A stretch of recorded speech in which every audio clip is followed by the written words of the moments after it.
Salam alaikum wa rahmatullahi wa barakatuh. Bonjour tout le monde.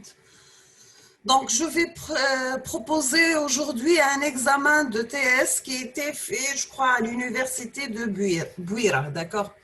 Donc, on va commencer par l'exercice numéro 1, soit le signal représenté par la figure suivante. Donc, nous avons un signal qui est la forme de deux fonctions rectangulaires. Donc, la première porte, elle est définie dans l'intervalle de -3 jusqu'à -1 avec une amplitude d'égale à 1. Deuxième porte, +1 atteint +2, d'accord? Donc, soit le signal représenté par la figure suivante, donnez l'expression analytique du signal x de t. Donc, la question, c'est donner l'expression analytique du signal x de t. Deuxièmement, expliciter x de t en fonction du signal rectangulaire. Expliciter, c'est-à-dire exprimer ou écrire le signal x de t en fonction du signal rectangulaire. Deuxièmement, expliciter x de t en fonction du signal échelon. Quatrièmement, donner l'expression et représenter la partie paire et impaire du signal x de t. Donc, deuxièmement, exprimer x de t en fonction du signal rectangulaire. Troisièmement, exprimer x de t en fonction du signal échelon. Quatrièmement, donner l'expression et représenter la partie paire et impaire du signal x de t. Cinquièmement, représenter le signal x de t moins 0,5.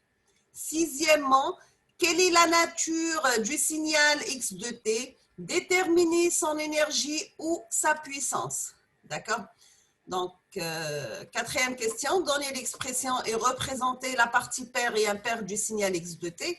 Cinquièmement, représenter le signal x de t moins 0,5. Sixièmement, quelle est la nature du signal x de t? Déterminer son énergie ou bien sa puissance. Maintenant, on passe à l'exercice numéro 2, soit le signal représenté par la figure suivante. Calculer la valeur moyenne. Deuxièmement, déterminer les coefficients de la série de Fourier. Troisièmement, en déduire la valeur efficace. D'accord?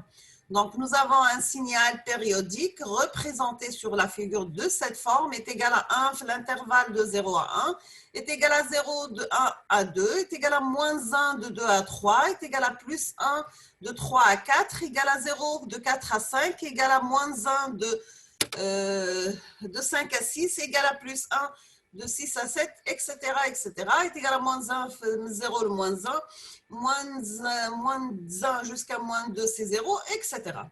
Donc, on vous demande de calculer sa valeur moyenne, déterminer les coefficients de la série de Fourier, déduire la valeur efficace du signal. D'accord, c'est clair. Donc, c'est un exercice simple. Même les questions, ce sont des questions simples, d'accord. Donc, je vous souhaite bon courage, bonne chance et beaucoup de succès. À la prochaine vidéo, Inch'Allah. Merci.